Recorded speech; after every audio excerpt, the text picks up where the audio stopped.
السلام علیکم اسٹوڈنٹس، میں آپ کی ہسٹری آف اسلام کی لیکچرر سعدیہ خان آپ سے مخاطب ہوں۔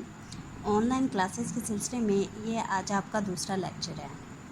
اسٹوڈنٹس، کل ہم نے خلافت بنو عباس کا تعارفی جائزہ لے لیا تھا۔ آپ کے چیپٹر میں ہم نے دیکھا کس طرح سے عباسیوں نے تحریک چلائی، کیسے کامیاب ہوئی اور اس کا کیا کیا پس منظر تھا۔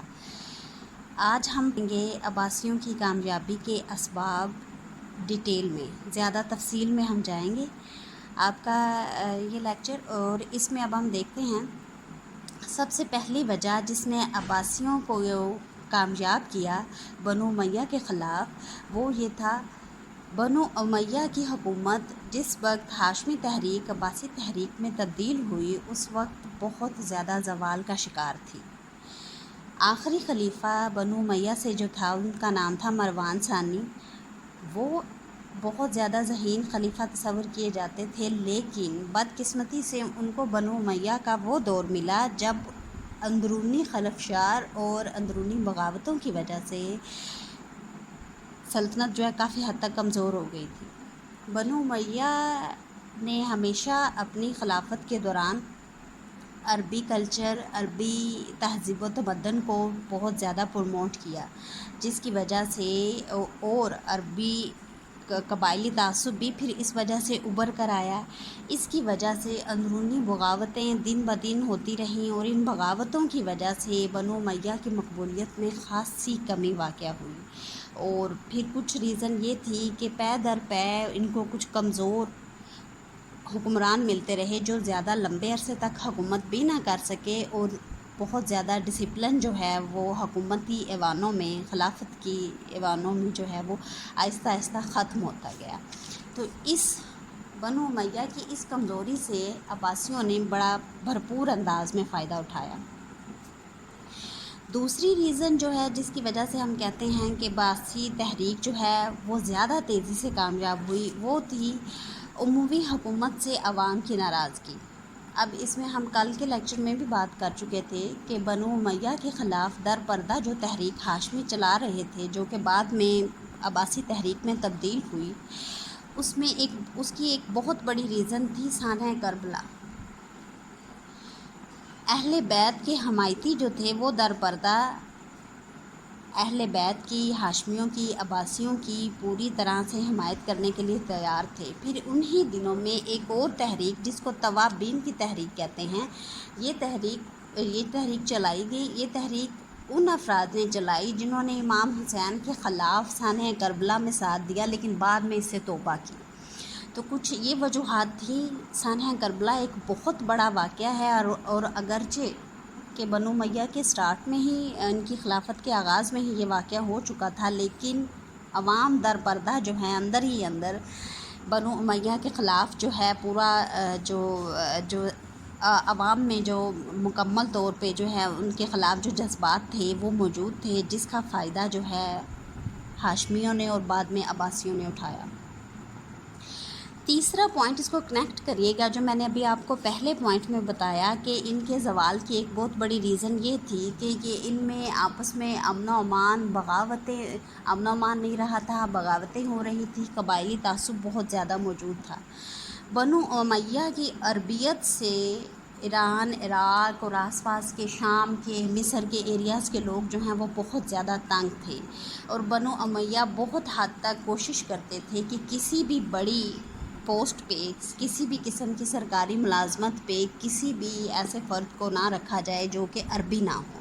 پھر انہوں نے عربی لینگویج کو جو ہے سرکاری زبان بنا دیا، عربی لباس، عربی خوراک، یہ وہ چیزیں تھیں جن سے جو لوگ اہل عرب نہیں تھے، جن کو یہ عرب عجم کہتے ہیں، جن میں ایران، عراق کے ایریاز جو ہیں شامل ہیں، وہ ان سے تنگ تھے۔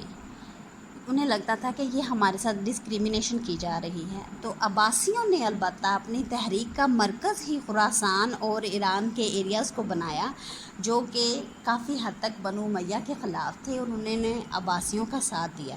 اب عباسیوں کا ساتھ فارسیوں نے کیوں دیا، ایران، عراق کے ایریاز نے، وہ اس ہی سے کنیکٹ کرے گا آپ کے اگلے ٹاپک سے، سب ٹاپک سے۔ اہل فارس جو ہیں وہ شروع سے شاہ پرست رہی ہیں. انہوں نے فارس جو ہے، جو آج کل کا ایران اور عراق کا ایریا ہے، یہ اپنے زمانے کی ایک بہت بڑی سلطنت تھی، بہت بڑا امپائر تھا. اور فارسی یہ سمجھتے تھے کہ حکومت کرنے کا، بادشاہت کا، خلافت کا حق جو ہے وہ موروثی ہوتا ہے. خلافت یعنی کہ باپ سے بیٹا، پھر اس کا بیٹا، پھر اس کا بیٹا، یا بھائی سے جو ہے آگے بھتیجا، اس طرح کے ایک ہی خاندان میں رہنی چاہیے. اب بنو عباس نے اپنی خلافت کا آغاز، اپنی جو تحریک کا، مزاحمتی تحریک کا آغاز اس بنیاد پر کیا کہ ہم چونکہ حضرت محمد صلی اللہ علیہ وسلم کی آل اولاد ہیں، ان کے چچا کی اولاد میں سے ہیں، تو خلافت پہ ہمارا حق زیادہ ہے.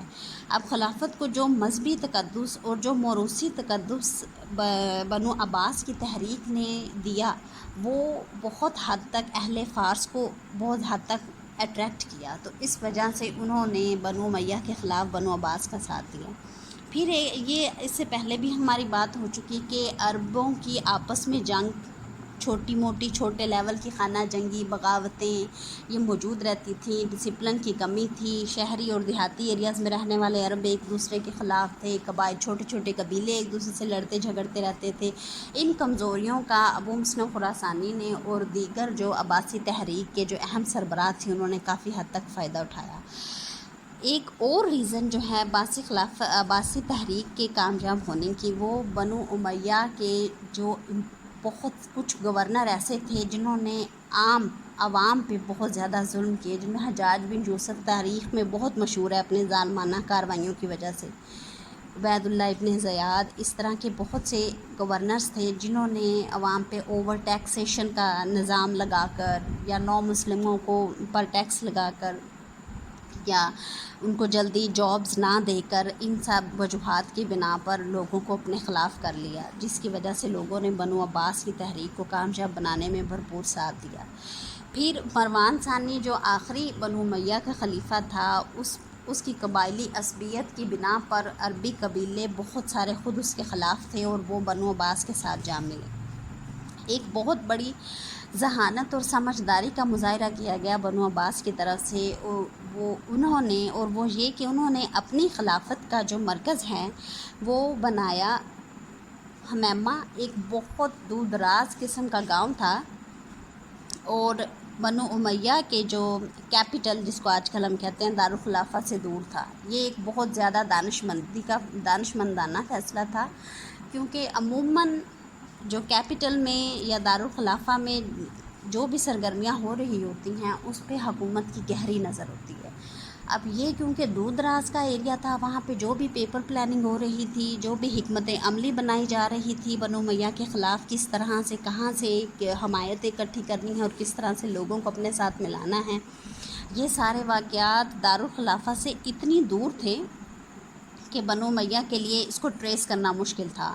اور کنسیڈرنگ دا فیکٹ کہ اس زمانے میں کمیونیکیشن کے ذرائع بھی اتنے سپیڈی نہیں تھے جو ہم آج کل دیکھتے ہیں.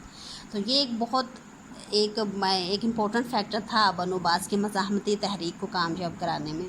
پھر کل بھی ہم نے بڑے ڈیٹیل میں بات کی ہے ابو مسلم خراسانی کی قیادت پہ. ابو مسلم خراسانی جو نو مسلم تھا اور فارس ایرانی النسل تھا، تو اس ابو مسلم خراسانی نے بہت ذہانت سے اہل فارس کو اپنے ساتھ ملایا. عربوں کی جو آپس کی کمزوریاں ہیں ان کا گہرا مشاہدہ کیا، اور پوری آبزرویشن کے بعد ان کی کمزوریوں سے فائدہ اٹھاتے وقت ان کو اپنے ساتھ ملا کر بنو عباس کے حق میں راہیں ہموار کی. تو اسٹوڈنٹس، یہ کچھ آج کا آپ کا ٹاپک تھا، بنو عباس کی تحریک کس طرح سے کامیاب ہوئی. امید ہے کہ آپ اس کو ذرا دھیان سے دیکھیے گا. آپ کا آج کا لیکچر جو ہے بس یہیں تک ہے. کل انشاءاللہ ہم پڑھیں گے تحریک عباسی کے نتائج و اثرات کیا ہیں. تب تک کے لیے پھر اللہ حافظ.